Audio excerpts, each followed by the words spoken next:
Bonjour à tous et bienvenue. Aujourd'hui, nous recevons le lieutenant-colonel Daniel Davis, vétéran de combat à 4 reprises, récipiendaire de la Bronze Star Medal for Valor et de la Bronze Star Medal for Service. Il est également l'animateur de la très populaire chaîne YouTube Daniel Davis Deep Dive, que je recommande vivement. Donc, bienvenue dans l'émission. C'est vraiment un plaisir d'être ici, Glenn. Merci de m'accueillir. Je voulais bien sûr discuter avec vous aujourd'hui de la guerre avec l'Iran. En tant que pays membre de l'OTAN, nous avons mené de nombreuses guerres au cours des 30 dernières années. Cependant, l'Iran semble être un pays très différent de l'Afghanistan, de l'Irak, de la Libye, de la Syrie ou de tout autre pays avec lequel nous avons été en guerre. Qu'est-ce que, selon vous, les gens ne comprennent pas à propos de l'Iran? Ou qu'est-ce que nous disons ou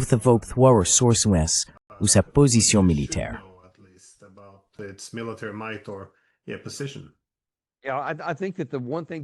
Je pense que la seule chose délibérément cachée à la plupart des publics occidentaux est le fait que l'Iran dispose d'une force de missiles balistiques très efficace.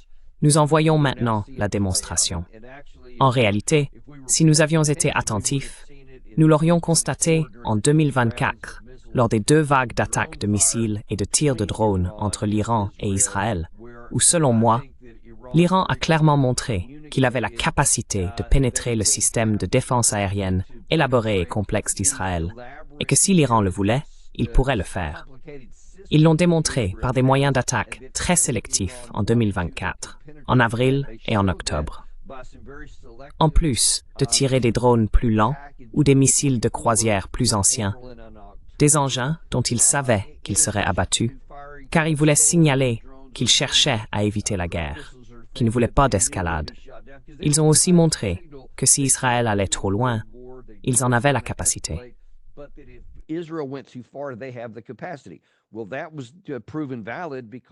Eh bien, cela s'est avéré exact, car maintenant, alors qu'on voit Israël lancer cette guerre non provoquée il y a environ une semaine, l'Iran n'a aucune raison de retenir ses capacités létales.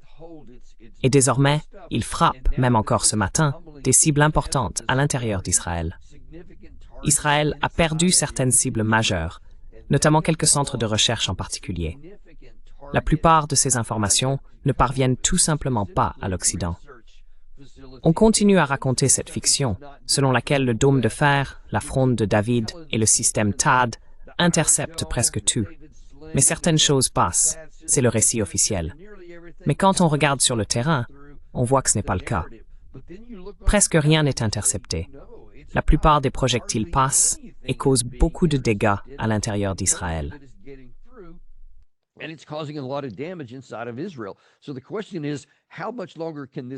La question est donc de savoir combien de temps cela peut encore durer. Parce que l'inverse est également vrai. La plupart des missiles israéliens atteignent aussi l'Iran. C'est donc franchement comme 2 poids lourds qui encaissent coup sur coup. Et la question sera de savoir qui possède le plus de missiles offensifs. Car, même si le camp israélien détient en gros la suprématie aérienne au-dessus de l'Iran a aussi la suprématie des missiles en Israël. Les 2 camps sont donc très vulnérables. Et je pense que c'est la principale leçon à retenir pour l'instant. C'est un aperçu de ce à quoi peut ressembler la guerre moderne.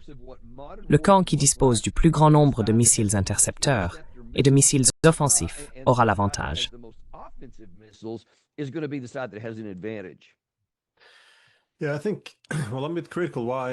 Oui, je pense, je suis un peu critique quant à la raison pour laquelle nous avons tendance à croire toutes les histoires ou les récits relayés par les médias, étant donné qu'Israël a imposé cette censure, empêchant que les dégâts subis soient montrés.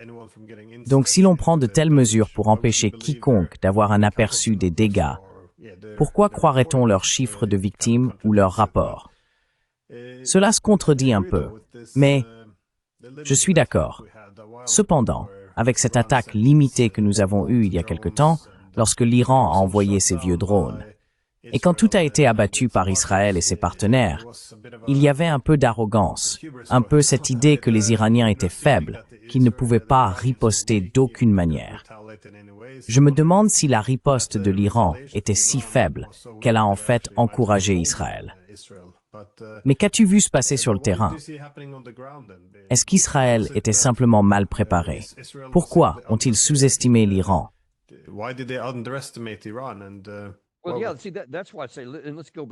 Eh bien, oui, voyez-vous, c'est pour ça que je dis, et revenons aux deux salves de 2024. Si vous analysez attentivement les schémas d'attaque, surtout la première en avril, l'Iran a très clairement communiqué ce qu'il allait faire. Les rapports disent qu'ils ont prévenu à la fois les États-Unis et Israël de ce qui arrivait. Ils ont commencé avec ces longs vols de drones qui ont duré des heures, donc tout le monde était prêt. Toute la puissance aérienne américaine était en vol, l'armée de l'air israélienne, je crois que les Jordaniens et plusieurs autres étaient là aussi. L'Iran voulait qu'Israël sache que cela arrivait, parce qu'il ne voulait pas d'escalade.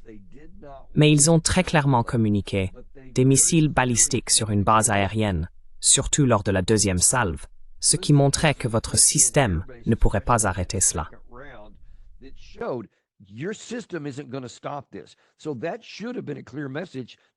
Cela aurait donc dû être un message clair adressé à Israël. Écoutez, je ne veux pas que la situation s'envenime, mais si vous suivez cette voie, nous réagirons. Et j'imagine que ce message a été communiqué directement, probablement par des canaux officieux, ou en tout cas en dehors de la sphère publique. Je ne peux pas imaginer qu'il ne l'ait pas fait. La question est donc de savoir pourquoi Israël a ignoré cela, qu'ils aient été avertis directement ou qu'ils aient simplement refusé d'accepter ce que montrait l'analyse. Je n'ai pas assez d'informations pour savoir ce qu'il en est du côté israélien, mais c'est intriguant, car il se pourrait qu'ils aient simplement pensé que l'Iran n'irait pas jusqu'à agir.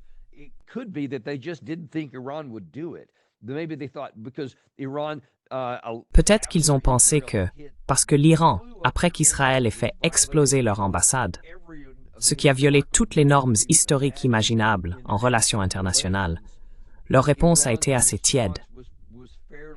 Je veux dire, on peut dire qu'ils ont réagi, mais d'une manière qui n'aurait pas causé de réel tort à Israël.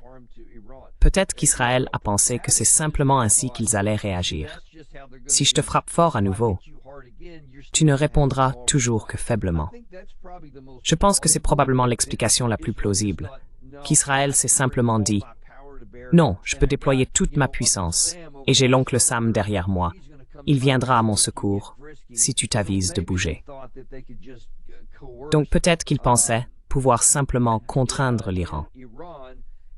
Et peut-être aussi qu'ils ont pensé que le message que nous avons envoyé via le Hezbollah l'année dernière, lorsqu'ils ont assassiné Nasrallah et décapité tous ses hauts dirigeants, peut-être qu'Israël pensait que ce message à l'Iran était « On pourrait faire la même chose avec vous, alors vous feriez mieux de rester à votre place. »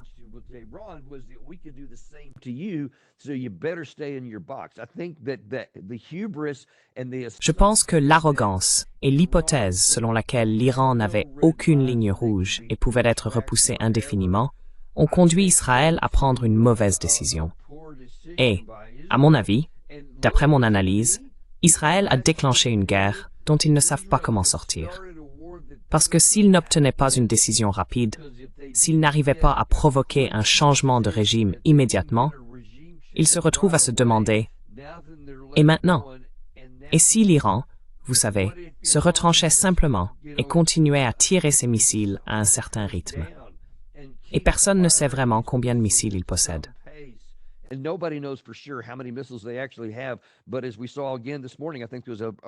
Mais comme nous l'avons encore vu ce matin, je crois qu'il y en a eu une salve de 23. Et pas mal ont réussi à passer et ont causé beaucoup de destruction en Israël. Nous ne savons pas combien d'autres salves ils possèdent, mais il est clair qu'ils en ont encore. Alors, qu'est-ce qu'Israël va faire maintenant? Quelle est leur trajectoire pour mettre fin à la guerre? S'ils n'éliminent pas soit la direction, soit la capacité nucléaire, alors quoi? Et je ne pense pas que Israël ait de réponse à cela. Et je pense qu'ils improvisent en ce moment.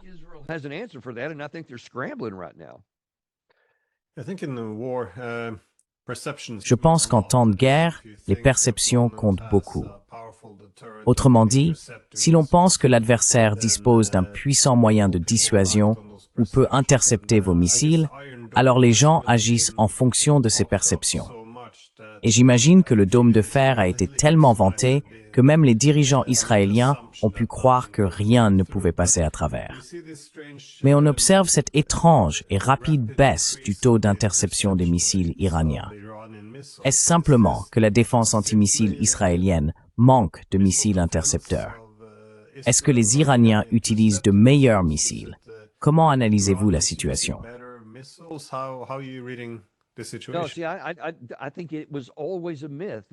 Je pense qu'il a toujours été un mythe que le dôme de fer atteignait ce taux de 90%. C'est ce qu'ils affirmaient. Je ne pense pas que cela ait jamais été vrai pour les missiles. Ce qui était vrai, c'était pour les missiles de croisière lents ou les drones. Et c'est contre cela qu'ils restent efficaces aujourd'hui. Mais nous avons toujours mal compris ce qu'était réellement le système intégré de défense aérienne, car il s'agit de bien plus que le dôme de fer, et ce qu'il a réellement abattu en 2024 lors de ces deux vagues. C'est pourquoi je dis que lorsque l'on a analysé les missiles balistiques, le système intégré de défense aérienne, à ce moment-là, n'en a touché une poignée, vraiment très peu. Et l'Iran n'en a pas tiré tant que ça. Ils ont lancé une multitude, des centaines de drones, et une part significative d'entre eux a été abattue, mais pas les missiles balistiques. Donc ce n'est pas qu'ils l'interceptent moins maintenant, c'est que l'Iran, je n'ai vu que quelques drones tirés dans ce cas, et jusqu'à présent, ce sont principalement des missiles que le système n'intercepte pas.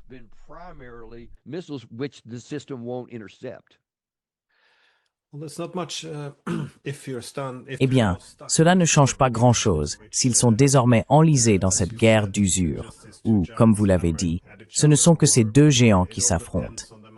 Et tout dépend du nombre de missiles dont ils disposent et de la capacité ou de la volonté de chacun à encaisser les coups. Comment cela va-t-il évoluer? Est-ce que cela a effectivement forcé les États-Unis à entrer en guerre?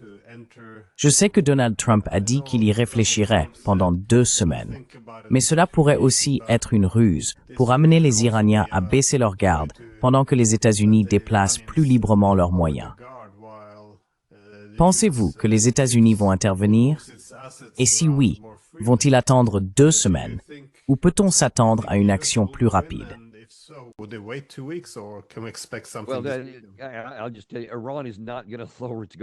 Je vais simplement vous dire que l'Iran ne va pas baisser sa garde. Ils ne vont pas prendre pour argent comptant ce que quiconque dit. Il n'y a absolument aucune confiance. Donc, si c'est l'intention, ils se trompent lourdement. Cependant, je pense qu'il y a d'autres choses derrière tout cela. D'après plusieurs sources que j'ai ici, à Washington, D.C., qui ont accès à des hauts responsables de l'administration, ils affirment que la décision avait été prise et que nous allions lancer une opération à Fordo et peut-être d'autres frappes aériennes dans le pays avant même la fin de ce week-end.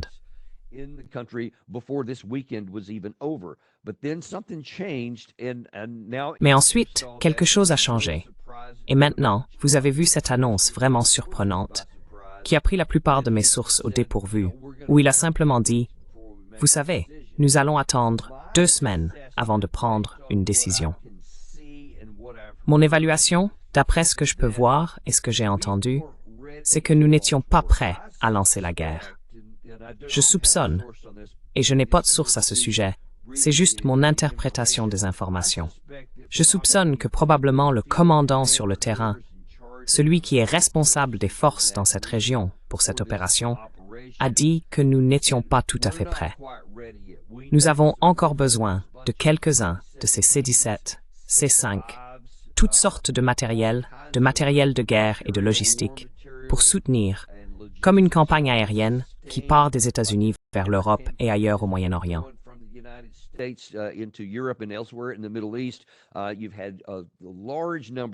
Vous avez eu un grand nombre, des dizaines d'avions ravitailleurs. Vous avez beaucoup de navires. Il y a 3 groupes aéronavals, soit déjà dans la région, soit en route vers celle-ci. Des navires Aegis, enfin, toutes sortes de puissances de feu des États-Unis. Je pense qu'ils n'étaient peut-être pas encore prêts. Il y a aussi eu des rapports indiquant qu'une grande partie des moyens aériens que nous avons au Qatar sont en train d'être déplacés. Je pense que c'est probablement parce qu'ils veulent les mettre à l'abri avant que nous commencions les frappes, car ils seraient alors des cibles faciles, des proies idéales. Et je pense qu'ils veulent les évacuer.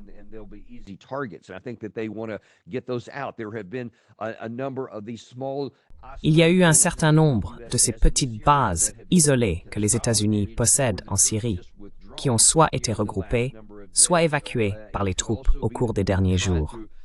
Il se peut donc aussi que nous essayions de limiter notre exposition à toute forme de représailles iraniennes, car, il faut que tout le monde comprenne bien cela, le même système intégré qui s'est révélé si perméable aux missiles iraniens en Israël l'est tout autant pour nous.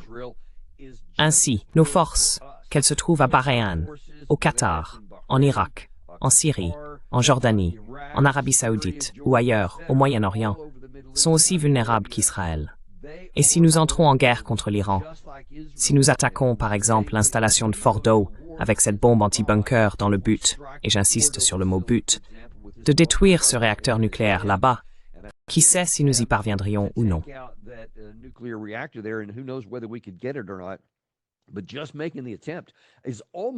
Mais rien que tenter le coup va presque certainement provoquer une riposte de l'Iran contre nos troupes dans la région. Et nous avons quoi? 40 000 soldats là-bas.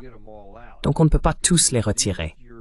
On peut réduire notre exposition, mais on ne va pas l'éliminer. Il se peut donc que Trump ait simplement dit « Hey, nous ne sommes pas tout à fait prêts. Mettons en place quelques ressources et moyens supplémentaires, au moins pour consolider et limiter notre exposition là-bas, renforcer la défense aérienne, parce qu'on peut abattre quelque chose, même si beaucoup de choses passeront quand même. » C'est peut-être ce qui se passe, ce qui bien sûr n'est pas une bonne nouvelle, car cela signifie alors que la guerre est simplement repoussée de quelques semaines, au lieu de commencer dans quelques jours. Maintenant, j'espère que ce genre d'analyse, qu'il y a des gens au sein de l'administration qui disent au président « n'agissez pas ainsi ».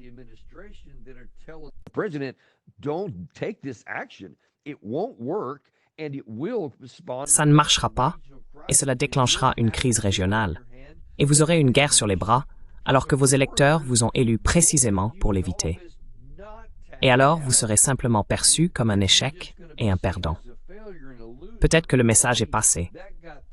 Et donc, il se dit « Très bien, essayons à nouveau par la négociation ». Et j'ai vu le ministre iranien des Affaires étrangères, il y a seulement quelques heures, réaffirmer qu'ils sont prêts à négocier. Ils restent ouverts aux négociations pour résoudre cela par la diplomatie. Ce n'est pas exclu.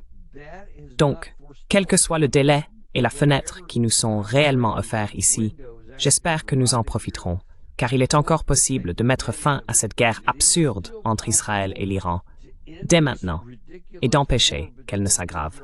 Je l'espère.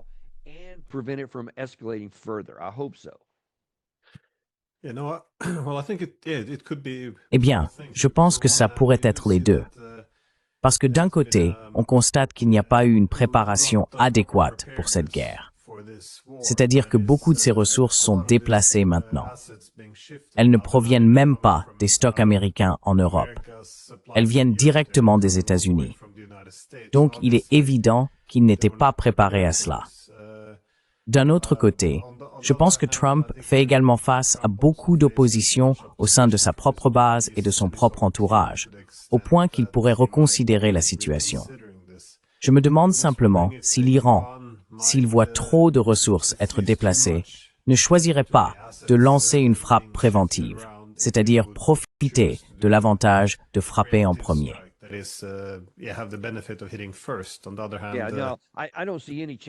D'un autre côté, Trump pourrait infliger à l'Iran une dévastation qui serait extrêmement douloureuse pour eux. Donc, je pense que s'il existe la moindre possibilité de trouver une solution diplomatique pour éviter que des bombes américaines ne tombent sur l'Iran, je suis sûr qu'ils la saisiront. Mais ensuite, comme il y a très peu à gagner et beaucoup à perdre, s'ils entreprennent une action préventive, je ne pense tout simplement pas qu'ils prendraient ce risque, car leurs chances de succès sont trop faibles. Je voudrais cependant souligner un autre point concernant le côté israélien et leur décision de lancer cette guerre il y a environ une semaine. Cela montre simplement la poursuite de décisions stratégiques vraiment médiocres à Tel Aviv.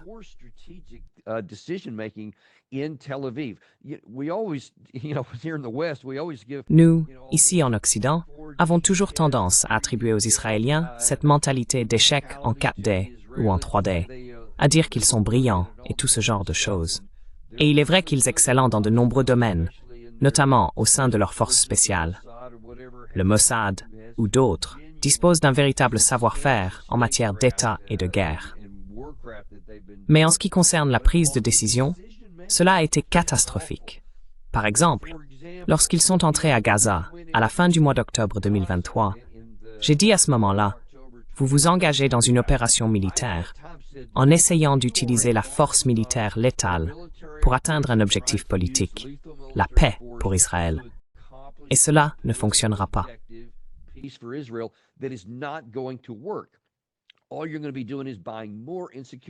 Tout ce que vous allez faire, c'est acheter encore plus d'insécurité pour vous-même. Et c'est exactement ce qui s'est passé. Et maintenant, après presque 2 ans de combat, ils ne sont pas plus près de mettre fin à cela qu'ils ne l'étaient au début. Apparemment, il y avait environ 40 000 combattants du Hamas lorsque la guerre a commencé. Et maintenant, après toute cette tuerie et cette destruction, des sources israéliennes ont admis il y a environ un mois qu'il y en a toujours environ 40 000. Rien de surprenant ici. Toutes les personnes, surtout les hommes, qui ont survécu à ce bombardement et leurs familles, dont les femmes et les enfants ont été tués, s'auto-recrutent désormais et remplacent toutes les pertes.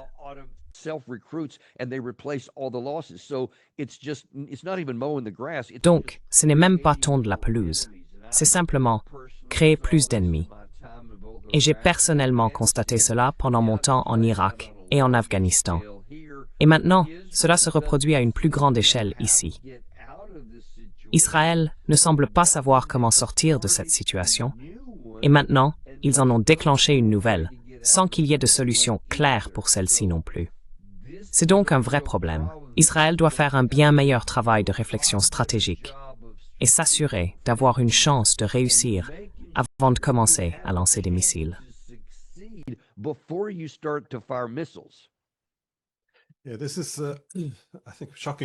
Oui, je pense que c'est choquant pour beaucoup de gens. Après les échecs à Gaza, puis au Liban, ensuite en Syrie, puis au Yémen, et ensuite envisager de passer à l'Iran, cela semble tout simplement insensé. Mais si vous participiez à la planification d'une frappe contre l'Iran, comment cela pourrait-il être fait? Parce qu'on ne peut pas vraiment déployer beaucoup de troupes au sol, puisque c'est une région très montagneuse. Je ne vois pas bien comment cela fonctionnerait. Est-ce que cela pourrait simplement se faire par la puissance navale et aérienne? Et comment interviendrait-il? Parce que le golfe Persique peut être fermé. Et il n'est pas clair pour moi si un pays comme le Pakistan, par exemple, aiderait à abattre des missiles visant l'Iran. Je veux dire, comment? Est-ce que ce serait simplement une puissance navale et aérienne venant du Sud? Ou comment cela fonctionnerait-il?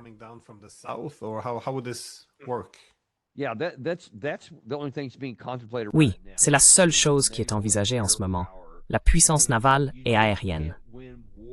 Et on ne peut tout simplement pas gagner des guerres uniquement avec la puissance navale et aérienne. C'est impossible. C'est d'ailleurs l'une des leçons que montre la guerre entre la Russie et l'Ukraine. On peut disposer d'énormes quantités de drones, de missiles, de puissance aérienne, etc.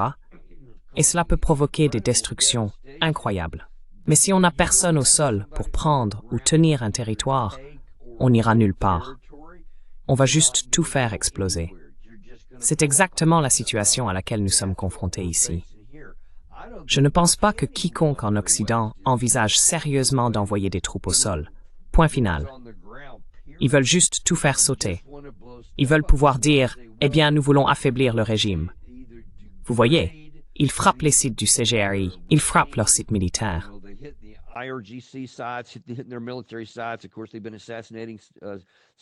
Bien sûr, ils ont assassiné des scientifiques civils, etc.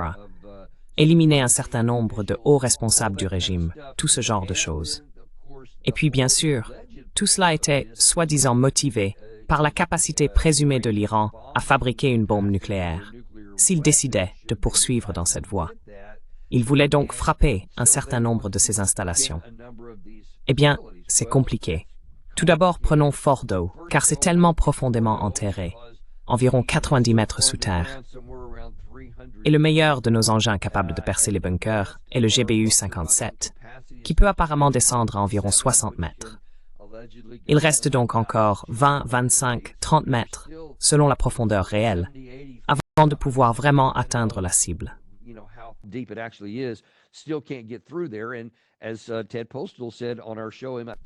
Et comme l'a dit Ted Postol dans notre émission Professeur au MIT, juste hier, il a donné cette brillante description de la façon dont les Iraniens ont probablement créé des défenses souterraines avec beaucoup de granit, dont les formes changent et tout le reste, de sorte que même ce pénétrateur n'aura pas simplement une trajectoire facile et directe vers le bas, car il sera dévié et redirigé en raison de la manière dont les formations ont été construites. Il se peut donc qu'il ne descende même pas à 15 ou 25 mètres. Nous ne savons pas, car cela n'a pas été testé dans des conditions de combat réelles, mais il est assez probable qu'il ne fonctionnera pas comme on le pense et ne détruira pas la cible. Donc il va y avoir beaucoup de complications, beaucoup de problèmes. Vous pouvez faire exploser les entrées du tunnel.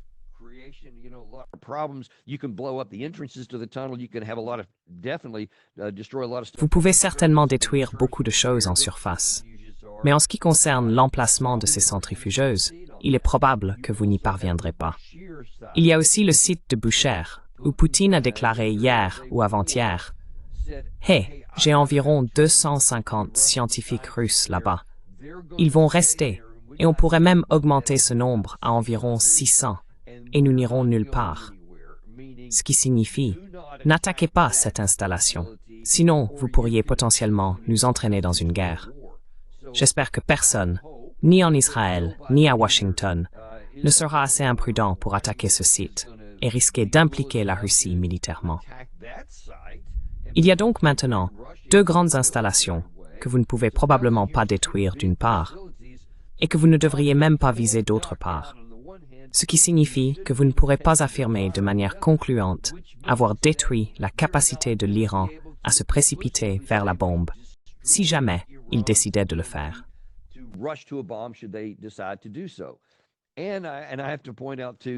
Je dois également souligner que cette allégation selon laquelle nous aurions essayé d'empêcher l'Iran d'obtenir une arme nucléaire, en réalité, toutes nos actions les ont poussés à avoir un intérêt à se doter de la bombe.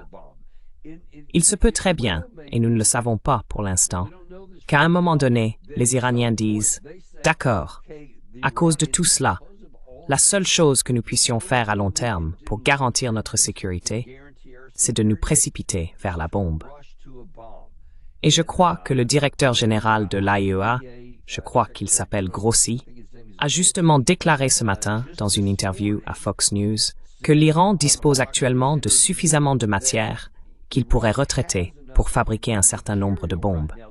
Mais il a précisé que, malgré cela, il n'avait toujours pas pris la décision de le faire, ce qui corrobore ce qu'a dit Tulsi Gabbard en mars.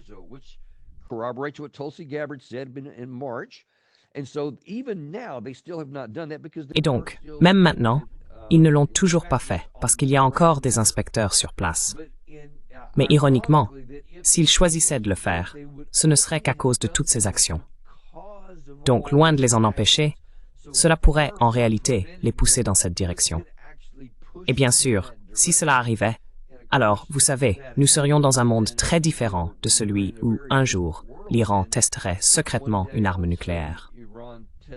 Dieu seul sait ce qui se passerait alors. Mais c'est là toute la perversité de ces opérations. Elles n'arrêteront pas quelque chose qui n'a pas commencé, mais pourraient les pousser dans cette direction. C'est la nature perverse de ce qui se passe ici.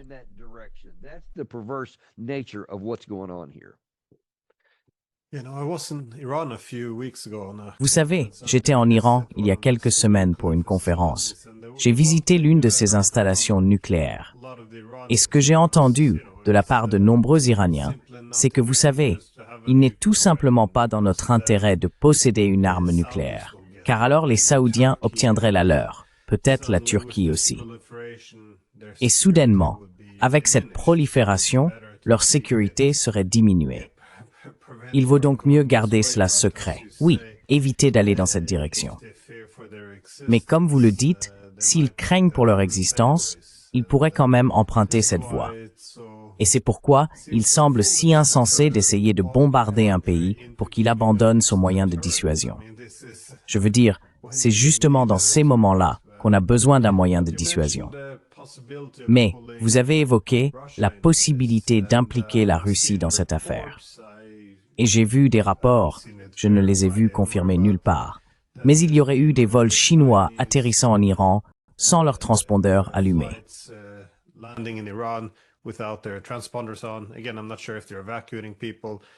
Encore une fois, je ne suis pas sûr qu'ils évacuent des personnes. Certains spéculent qu'ils livrent des armes à l'Iran pour encore une fois se défendre. Je considère cela comme très probable. De plus, je ne sais pas si les Russes fournissent des armes ou au moins des renseignements. Mais quel est le défi plus large ici concernant l'implication ou le risque d'implication d'autres grandes puissances, que ce soit la Chine ou la Russie, comme vous l'avez dit? Bien sûr, l'Inde n'interviendrait en aucune façon, mais même eux sont assez mécontents de la perturbation de leurs approvisionnements énergétiques. Alors, comment voyez-vous la possibilité d'une escalade dans cette situation?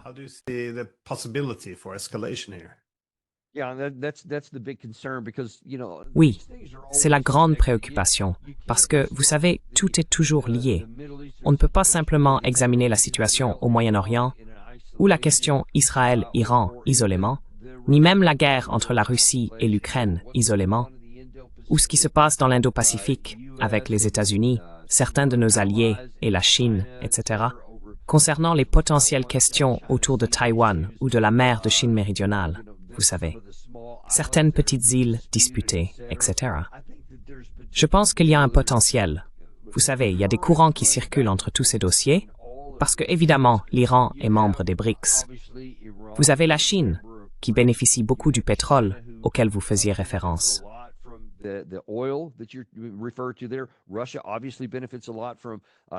La Russie bénéficie évidemment beaucoup de la technologie des drones qu'elle reçoit de l'Iran. Ainsi, les deux pays ont intérêt à ce qu'il n'y ait pas de changement de régime, et ils sont motivés à vouloir l'empêcher.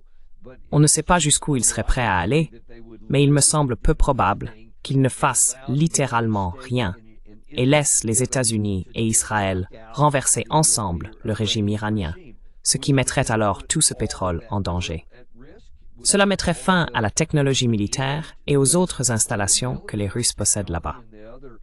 Il semble donc probable que si la situation s'envenime, ils pourraient réagir ou commencer à fournir ouvertement des munitions, des missiles intercepteurs ou des missiles offensifs.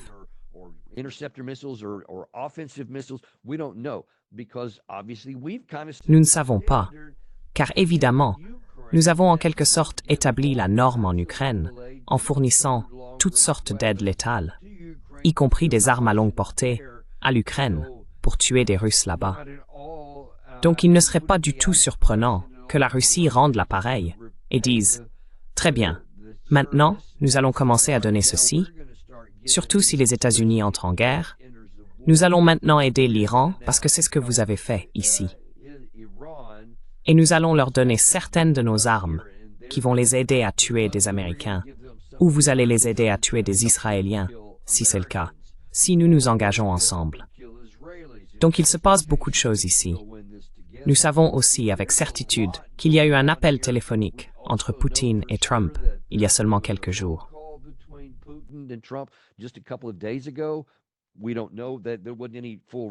Nous ne savons pas. Il n'y a pas eu de compte-rendu complet à ce sujet, donc nous ne savons pas exactement ce qui a été discuté. Mais on peut imaginer que certaines de ces conversations ont eu lieu. Et qui sait? C'est peut-être en partie ce qui a poussé Trump à dire D'accord, je vais attendre 2 semaines de plus pour voir où cela peut nous mener. J'espère, encore une fois, que c'est le cas, car cela impliquerait qu'un peu de bon sens entre dans la prise de décision. Et qu'au lieu d'emprunter une voie militaire, nous pourrions dire « il vaut mieux maintenant choisir la voie diplomatique et retirer cette guerre de la table afin d'éviter le risque d'escalade, d'aggravation et d'impliquer d'autres acteurs dans ce conflit, ce qui serait perdant-perdant pour tout le monde. »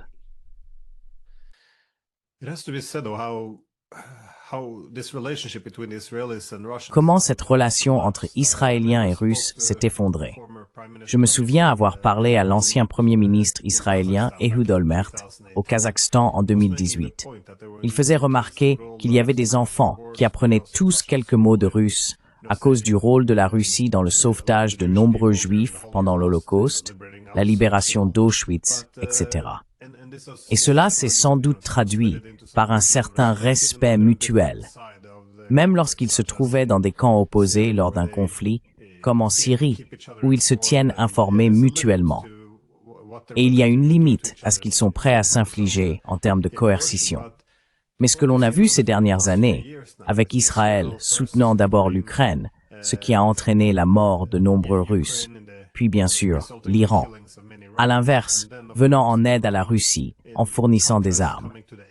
Toute la dynamique a radicalement changé.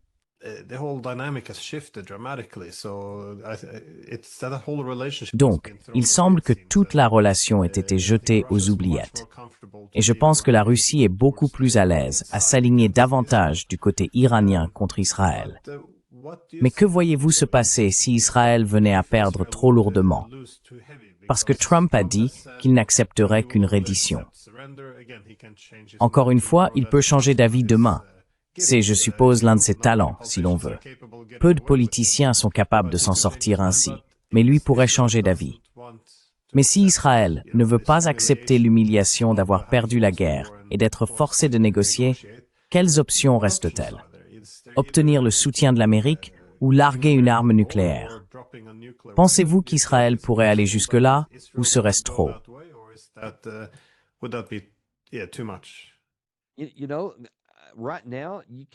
Vous savez, en ce moment, on ne peut rien exclure quant à ce qui est possible.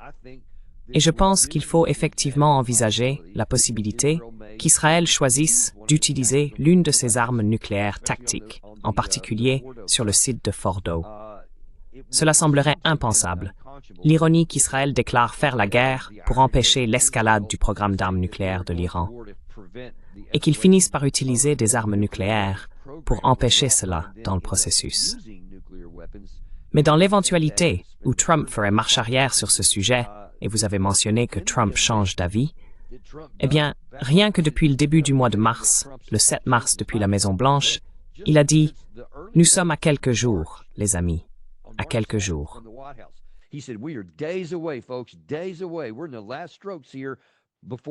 Nous sommes dans les dernières étapes avant qu'il ne se passe quelque chose en Iran. Soit ils vont accepter mon accord, soit des bombes vont tomber, etc. Il a dit cela à peu près à la même période. Et puis tout à coup, quelques semaines plus tard, il dit soudainement « Eh, optons pour la diplomatie. » Ensuite, Witkoff va parler à la délégation iranienne là-bas. Il revient et passe à la télévision sur Fox News un soir, un certain lundi, je me souviens, et il dit « Écoutez, nous avons fait de bons progrès ici, et l'Iran n'a pas besoin d'aller au-delà de 3,67% pour son enrichissement. Vous savez, c'est simplement ce que le TNP, le traité de non-prolifération, autorise. Tous les pays signataires ont ce droit. »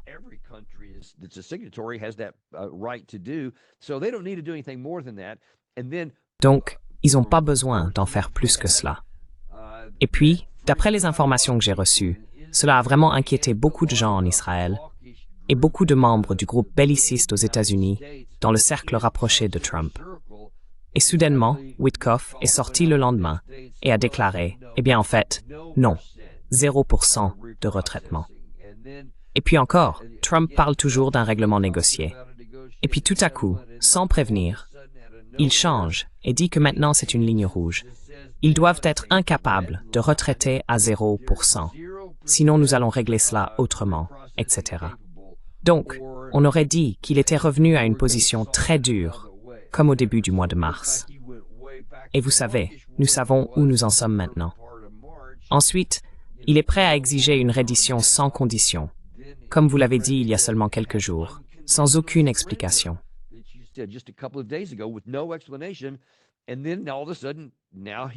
Et puis, tout à coup, voilà 2 semaines.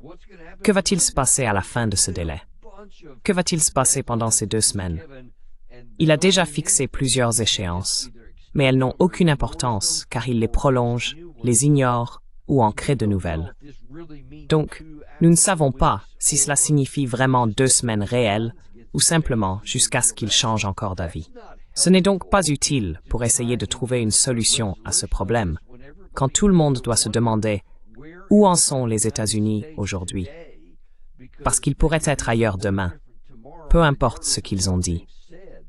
Et dans l'éventualité où Trump finirait par conclure, après que suffisamment de ses conseillers l'aient averti que cela pourrait très mal tourner pour nous, et que nous n'aurions toujours pas de succès avec nos bombes anti-bunkers, alors Israël pourrait dire, très bien, alors nous nous en occuperons nous-mêmes.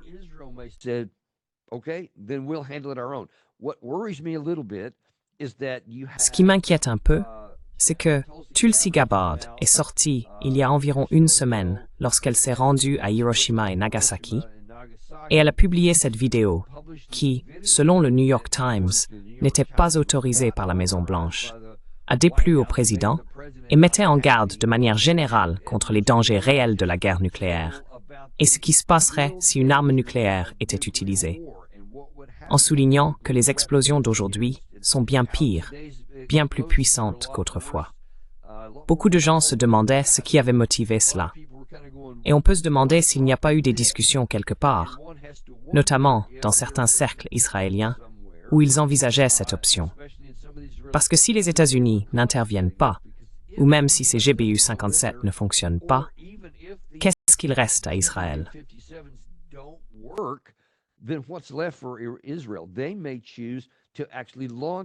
Ils pourraient choisir de réellement lancer une telle arme ici. Et ce qui m'inquiète récemment, peut-être même aussi récemment qu'hier, c'est qu'on a demandé à Israël, d'accord, maintenant que Trump a imposé ce nouveau délai, que se passe-t-il s'il ne s'implique pas du tout? Est-ce que cela signifie que votre opération pour empêcher l'Iran d'obtenir une arme nucléaire est abandonnée? Et ils ont répondu, non, nous nous en occuperons nous-mêmes. Nous réglerons le problème seuls si nécessaire.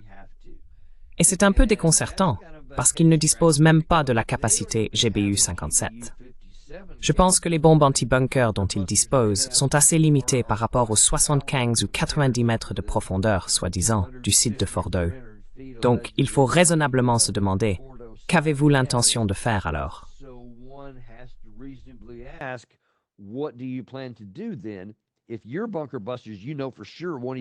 Si vos bombes anti-bunkers, vous le savez pertinemment, ne suffiront même pas à s'en approcher, que comptez-vous utiliser d'autres si vous voulez vraiment empêcher l'Iran d'obtenir l'arme nucléaire? Et je crains que certains soient prêts à envisager l'utilisation d'une arme nucléaire. Et je vous le dis, notre monde changera radicalement, sans retour possible, le jour où une arme nucléaire sera utilisée quelque part. Car toutes les conditions seront alors bouleversées et les calculs dans les esprits du monde entier seront modifiés. Et il vaut mieux espérer que ni l'Iran ni Israël ne fassent cela. Je pense que le président Trump devrait vraiment s'impliquer et faire pression pour qu'il ne le fasse pas. Il devrait absolument saisir l'opportunité de négocier ici. Les Iraniens sont prêts à le faire. Un accord peut être trouvé qui pourrait au moins apporter une certaine stabilité dans la région. C'est à notre portée. C'est possible avec toutes les parties, tant qu'Israël ne devient pas l'élément incontrôlable qui ferait dégénérer la situation.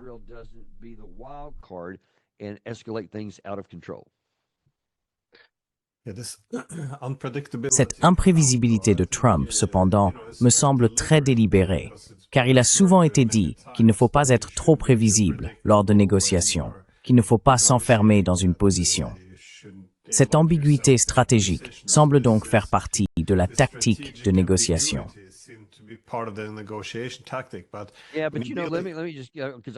Mais oui, vous savez, laissez-moi juste, parce que j'entends ça souvent aussi, et c'est une arme à double tranchant. Si vous voulez obtenir un bon résultat, on peut soutenir qu'il faut être prévisible. L'autre partie doit avoir une certaine confiance que si elle conclut un accord, vous respecterez aussi votre part.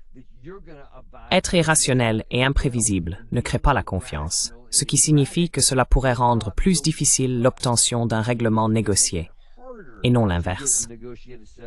Cette idée selon laquelle tout le monde dans le monde doit être amené à craindre ce que nous pourrions faire, ce n'est pas ce qui motive la plupart des gens. En fait, la peur les pousse généralement à agir dans un sens qui ne nous plaît pas. Je ne sais pas, comme tirer des missiles balistiques sur Israël et dans toute la région ici, parce qu'ils craignent d'être les prochains sur la liste des changements de régime. Donc, je rejette cette idée selon laquelle ce serait une bonne chose. Je ne le pense pas.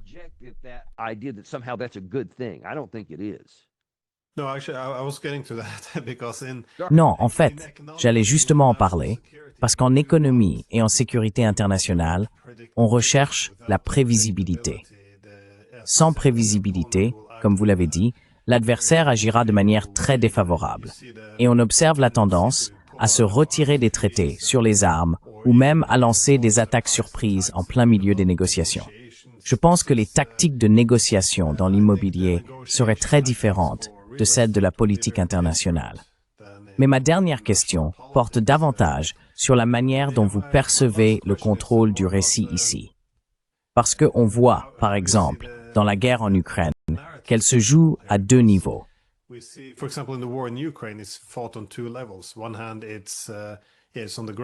D'un côté, il s'agit de ce qui se passe sur le terrain, mais de l'autre, il s'agit de contrôler le récit, c'est-à-dire qui gagne, qui est agressif, qui est la victime. Si vous parvenez à contrôler cela, vous pouvez au moins maintenir le soutien public à la guerre. Mais il n'y a pas eu beaucoup d'efforts consacrés au récit en Iran. En fait, il semble que Trump ait sapé son propre récit en affirmant que l'Iran était prêt à conclure un accord, qu'ils étaient très proches, puis en frappant en plein milieu des négociations.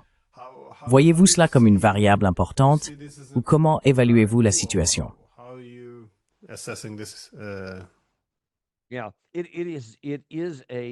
Vous ne pouvez pas le changer. C'est une caractéristique du monde moderne, et tout le monde y participe à un degré ou à un autre. La réalité, c'est que cela fausse la compréhension que les gens ont du monde qui les entoure. Cela les amène à croire une chose, alors qu'une réalité différente pourrait exister sur le terrain. Vous avez mentionné la guerre entre la Russie et l'Ukraine. Cela se produit partout. Nous croyons que nous pourrions faire perdre la Russie et qu'il nous suffit d'un peu plus de pression, d'un peu plus de munitions.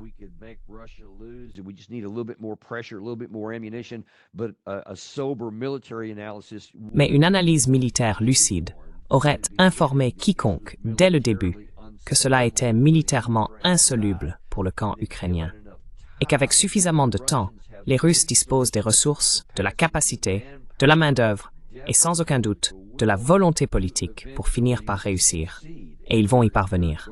C'est la même chose ici. Si nous continuons à croire que le dôme de fer est, vous savez, ce bouclier presque impénétrable au-dessus d'Israël, cela va leur donner la confiance nécessaire pour prendre toutes sortes de risques, parce qu'ils pensent, si vous faites quelque chose, nous pourrons l'abattre. Cela donne l'idée que d'autres peuvent les encourager à suivre cette voie, parce qu'ils pensent que l'Iran est faible, qu'il n'a pas son propre dôme de fer, qu'il dispose de défenses aériennes obsolètes. Donc cela signifie que nous sommes protégés. Vous ne l'êtes pas, donc nous pouvons faire ce que nous voulons, et vous ne pouvez rien y faire. Et ensuite, nous éliminerons le etc.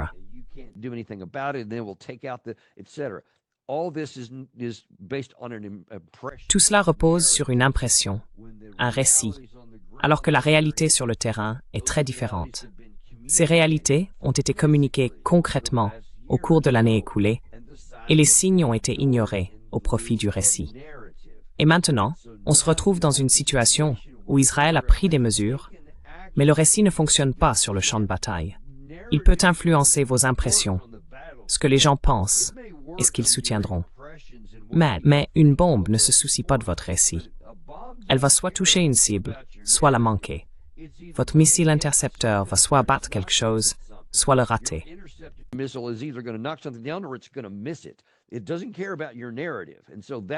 Cela ne se soucie pas de votre récit. Et c'est ce que nous voyons se dérouler sur le terrain en ce moment. Israël s'est engagé dans une voie fondée sur un récit, et la réalité, sur le terrain, ne le soutient pas. Alors maintenant, il se retrouve un peu coincé. Que faire? Nous n'avons pas assez de missiles intercepteurs, ni de missiles offensifs pour détruire l'Iran, car cela nécessiterait une longue campagne aérienne sur de nombreux mois, voire des années. Israël n'a pas ce genre de ressources. Nous n'avons pas ce genre de ressources. Alors qu'allez-vous finir par faire et à quel prix?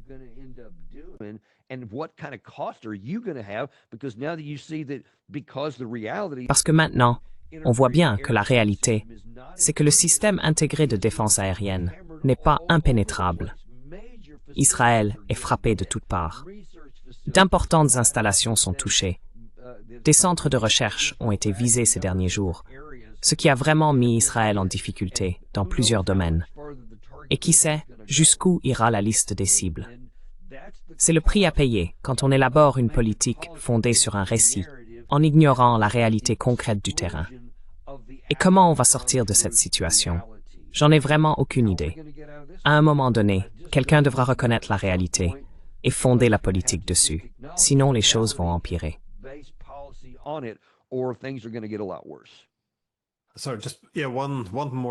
Désolé, juste une dernière question. Si les États-Unis ne s'impliquent pas directement et se limitent à réapprovisionner Israël, dans quelle mesure ont-ils la capacité de reconstituer les armes israéliennes? Je pense aux missiles pour frapper l'Iran, mais aussi aux missiles intercepteurs. Oui, oui.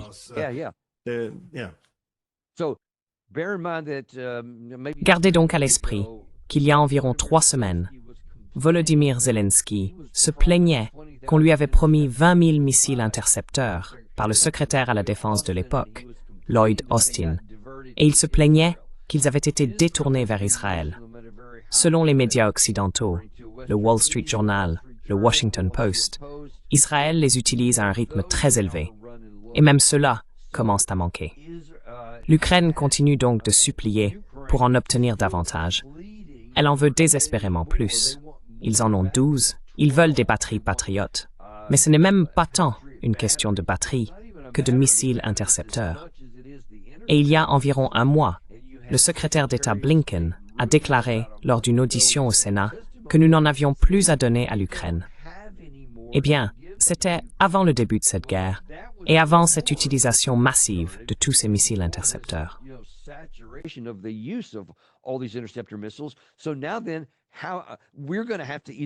Alors maintenant, nous allons devoir soit puiser dans notre réserve stratégique, ce dont nous avons besoin pour notre propre sécurité nationale, soit simplement leur dire que nous ne l'avons pas. Mais d'une manière ou d'une autre, cela ne peut pas durer très longtemps. Et je ne connais pas le chiffre parce que je n'ai pas accès aux informations secrètes, à l'inventaire réel de ce que nous possédons. Mais je sais que notre capacité à en produire dans les usines et autres est très très faible. On ne peut donc pas soutenir une guerre sur cette base. Des décisions difficiles vont bientôt s'imposer aux dirigeants si cela n'est pas résolu par la diplomatie.